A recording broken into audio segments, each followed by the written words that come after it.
Bonsoir à tous, nous sommes le lundi 31 octobre. Voici les titres de cette édition. Il y aura du football pour commencer avec la 13e journée de Ligue 2. Vendredi soir en Auvergne, les Stacks se déplaçaient à Clermont.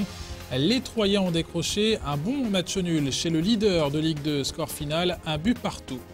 Nous suivrons ensuite une déambulation un peu spéciale à l'occasion d'Halloween. C'était samedi, une vingtaine de personnes costumées comme à l'époque médiévale ont défilé dans plusieurs communes de l'agglomération. Le rendez-vous était baptisé la Fête des Lumières, un défilé pour la bonne cause. Il s'agissait de récolter des fonds pour lutter contre le cancer chez les enfants.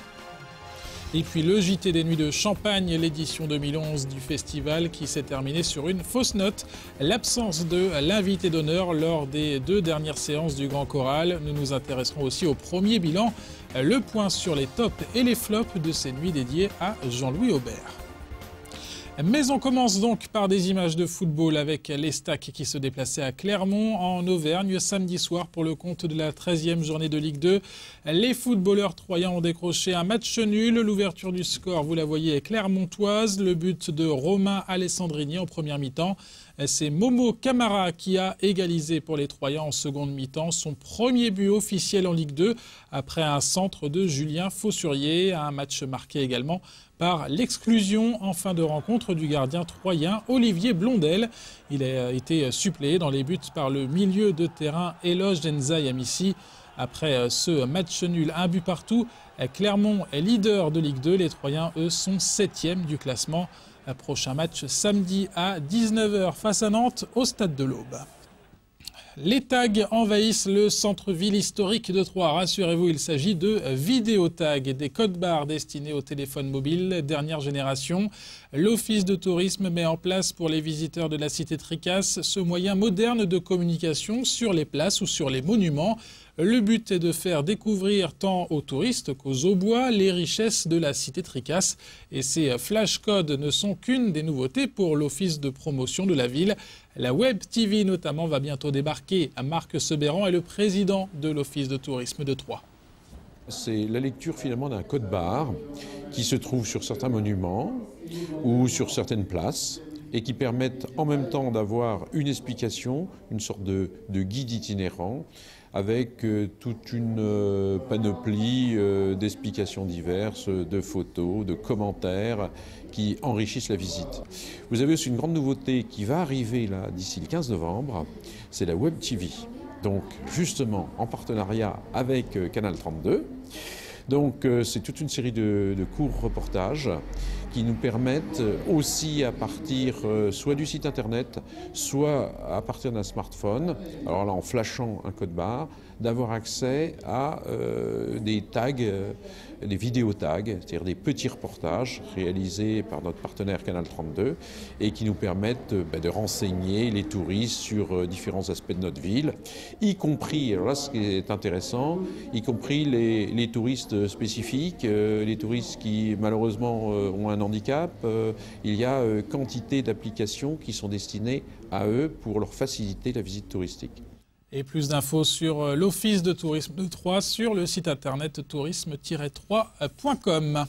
Halloween, c'est officiellement ce soir, mais au déguisement de monstres et autres squelettes, certains ont préféré ceux de rois, de reines et de troubadours. C'était samedi après-midi, une vingtaine de personnes costumées comme à l'époque médiévale sont parties de la rivière de Corps pour rejoindre Saint-André-les-Vergers.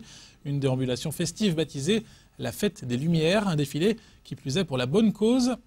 Il s'agissait pour l'association Avenir Échec de récolter des fonds pour lutter contre le cancer chez les enfants. Le reportage à la rivière de Corps de Cyril Tavernet.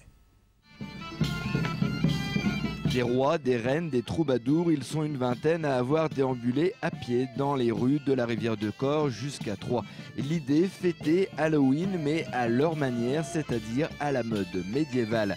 Ils appellent cette tradition la fête des Lumières. C'est une vraie fête médiévale qui va un petit peu remplacer Halloween, puisque c'est une fête des Lumières, où on n'aura pas des lanternes, des citrouilles, mais des lanternes à la place. Et c'est un petit peu une manière aussi d'accueillir les enfants qui sont dans les rues, qui réclament des bonbons. D'ailleurs, on en a des bonbons à distribuer. Et ça vient un petit peu remplacer donc cette fameuse fête américaine d'Halloween. Et pourquoi ne pas faire notre propre fête médiévale qui serait au son de la musique médiévale et des lumières.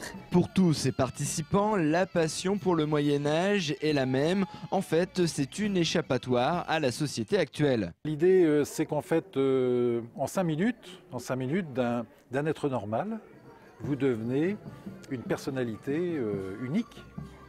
Et j'avoue que c'est impressionnant même d'être dans une tenue royale. Eh bien, c'est ça, cette idée de remettre un petit peu de joie dans un monde un petit peu grisou. Voilà. C'est vrai, regardez, actuellement, tout le monde s'habille en noir, en jean, tout le monde pareil. Et puis, finalement, on vient suggérer de s'habiller autrement, de remettre un petit peu de couleur, de danser tous ensemble, de se réunir. C'est une façon de festoyer autour de valeurs toutes simples, qui sont la convivialité. Voilà. Ça nous fait prendre l'air un petit peu, puis ça nous fait nous changer les idées. Cela fait aussi changer les idées aux passants curieux de voir le défilé. Ils apprécient la bonne humeur de ces personnes venues du Moyen-Âge. Très sympa, c'est original et c'est très agréable. C'est très très bien, je trouve que c'est bien, en plus c'est pour une bonne cause. Parce que c'est pour le cancer des enfants, donc c'est très très bien. L'animation, ça fait partie aussi de la vie. C'est dommage qu'il n'y a pas beaucoup de monde qui participe. Il pleut. Oui, mais c'est dommage, c'est vrai qu'on a eu du beau temps en début d'après-midi et là il pleut, c'est dommage, mais bon c'est vrai que c'est bien quand même qu'il y a des gens qui font des activités comme ça. Après avoir quitté les commerces de la rivière de Corps, le groupe a pris la vélo-voie jusqu'à Troyes. La nuit est tombée, les bougies se sont allumées. À quelques détails près, on se serait cru revenir au Moyen-Âge.